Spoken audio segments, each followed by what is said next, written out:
बिस्मिल्लाहिर्रहमानिर्रहीम। अस्सलाम वालेकुम स्टूडेंट्स। बेटा हम मैथ्स का यूनिट नंबर 7 कर रहे थे, अरिथमेटिक एंड ज्योमेट्रिक सीक्वेंस, जिसके अंदर हमने एक्सरसाइज नंबर 7.3 स्टार्ट की थी। तो उसके क्वेश्चन करने से पहले हम थोड़ा सा अरिथमेटिक सीक्वेंस को डिस्कस कर लेते हैं।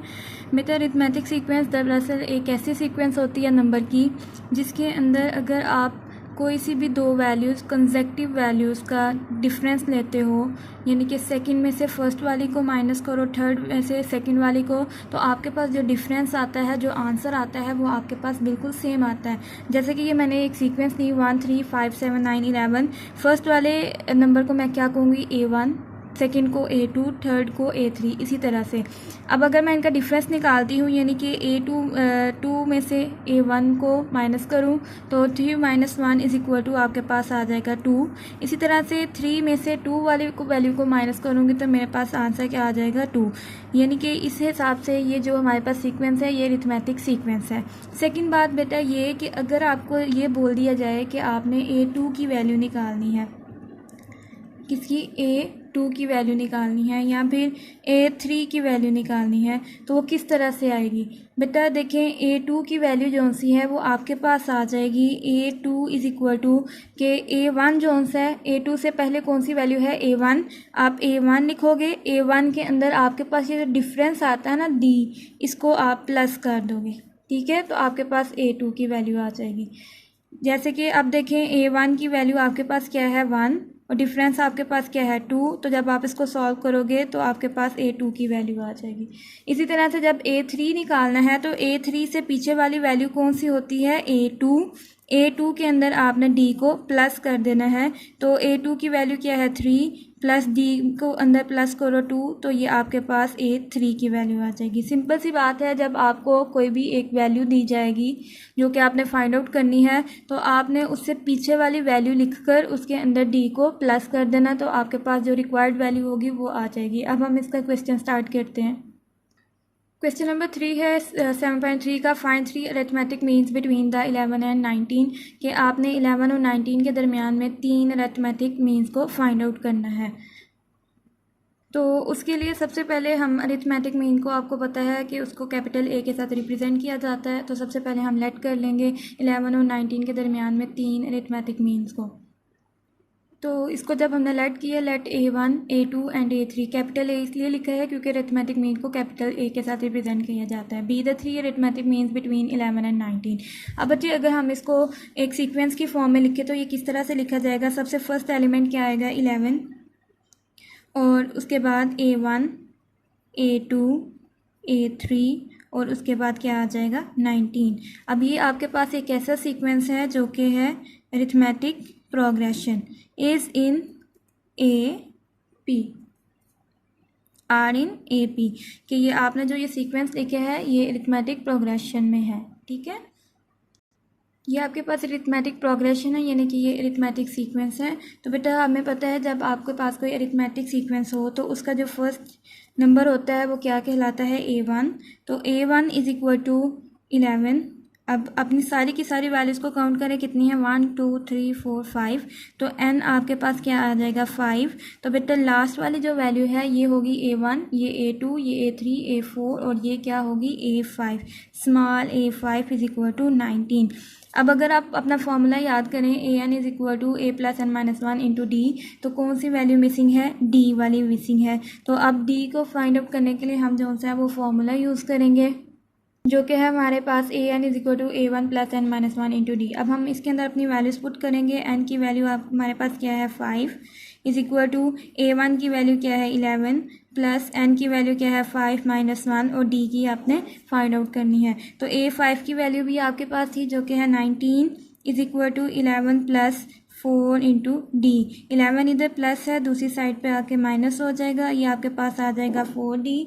तो 19 - 11 आपके पास आ जाएगा 88 इज इक्वल टू 4D, ठीक है। तो आप 4D के साथ मल्टीप्लाई है तो दूसरी साइड पे आके डिवाइड हो जाएगा। तो बेटा इस तरह से आपके पास D की वैल्यू क्या आ जाएगी, 4 1 ज़ा 4 4 2 ज़ा 8, तो D की वैल्यू क्या आ जाएगी आपके पास 2 आ जाएगी। अब नेक्स्ट स्टेप आपके पास क्या है कि आपने A1, A2 और A3 फाइंड आउट करना है। जैसे मैंने आपको ऊपर बताया था कि आपको जो वैल्यू फाइंड आउट करनी होती है उसको लिखकर उसके पीछे वाली वैल्यू को लिखना है और उसके अंदर D को प्लस कर देना है। यानी कि ये A1 है, A1 आपके पास किसके इक्वल आ जाएगा 11। A1 से पीछे वाली वैल्यू क्या है 11, 11 प्लस D, ठीक है। तो उसका जो आंसर आएगा फिर उसको लिखकर उसके अंदर D को प्लस करोगे तो A2 आ जाएगा। फिर इसका जो आंसर आएगा उसके अंदर D को प्लस करोगे तो A3 आ जाएगा। अब 1 बाय 1 इन स्टेप को करते हैं। अब बच्चे देखें D है आपके पास 2 और ये आपके पास अरिथमेटिक सीक्वेंस है, तो आपको क्या चाहिए है A1 लिखेंगे। A1 इज इक्वल टू, मैंने आपसे कहा था कि उससे पीछे वाली वैल्यू लिखते हैं जो कि है 11 और इसके अंदर आपने D को प्लस कर देना है, ठीक है। यानी कि आपके पास इधर क्या आ जाएगा A1 plus D which is equal to A1 की वैल्यू क्या है 11, D की वैल्यू क्या है 2 and it is equal to 13, ठीक है। अब नेक्स्ट आपको किसकी वैल्यू चाहिए A2 की। तो बेटा A2 की वैल्यू को निकालने के लिए आपको पहले क्या लिखना है A1 की वैल्यू A1 प्लस D।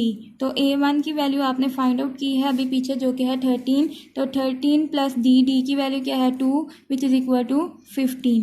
अब नेक्स्ट स्टेप क्या है आपके पास A3 को फाइंड आउट करना है। तो A3 is equal to, A3 से पीछे वाली वैल्यू क्या है A2 प्लस D, ठीक है। तो A2 की वैल्यू आपने अभी निकाली वो क्या थी 15 प्लस 2 इज इक्वल टू 17। तो आपके पास ये सारे के सारे जो अननोन थे वो आपने फाइंड आउट कर लिए।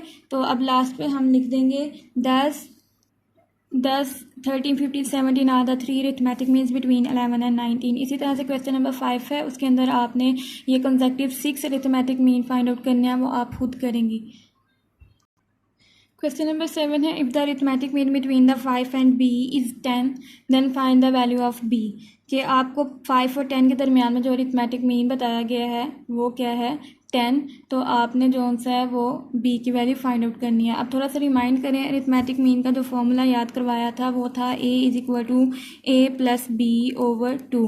तो अब इस क्वेश्चन के अकॉर्डिंग बेटा आपको अरिथमेटिक मीन यानी कि A की वैल्यू भी दी गई है, कैपिटल A की भी, स्मॉल a की भी और B की वैल्यू आपने फाइंड आउट करनी है। तो गिवन डाटा आपके पास क्या क्या है कैपिटल A की वैल्यू आपके पास क्या है 10, स्मॉल a की वैल्यू है आपके पास 5 और जो B है वो आपने फाइंड आउट करना है। तो अब आप जो सा है ये वाला फॉर्मूला यूज़ करेंगे, हम A is equal to A plus B over 2। तो अब इसके अंदर हमने वैल्यूज़ को पुट करना है। A की वैल्यू क्या थी 10 is equal to small a की वैल्यू क्या थी 5 और B की वैल्यू हमने फाइंड आउट करनी है, तो वो ऐसे ही लिखी जाएगी। डिनोमिनेटर में क्या आ जाएगा 2। अब 2 इधर डिवाइड है तो दूसरी साइड पे ये 10 के साथ क्या हो जाएगा multiply is equal to 5 plus B। तो 10 20 is equal to 5 plus B। अब आपको सिर्फ B चाहिए, 5 इसके साथ क्या हो रहा है प्लस, तो दूसरी साइड पर जाकर क्या हो जाएगा minus is equal to B। तो 20 minus 5 is equal to 15 is equal to B। तो ये आपके पास B की वैल्यू क्या आ जाएगी 15। तो लास्ट पे जो से हम लिख देंगे hence the value of B is 15। बेटा जो क्वेश्चन नंबर 8 है वो भी बिल्कुल इसी तरह से है, उसमें सिर्फ डिफरेंस ये है कि आपको A की वैल्यू B की वैल्यू दे दी गई है, आपने स्मॉल a की वैल्यू फाइंड आउट करनी है। बिल्कुल इन्हीं स्टेप्स को फॉलो करते हुए आपने वो वाला क्वेश्चन भी करना है।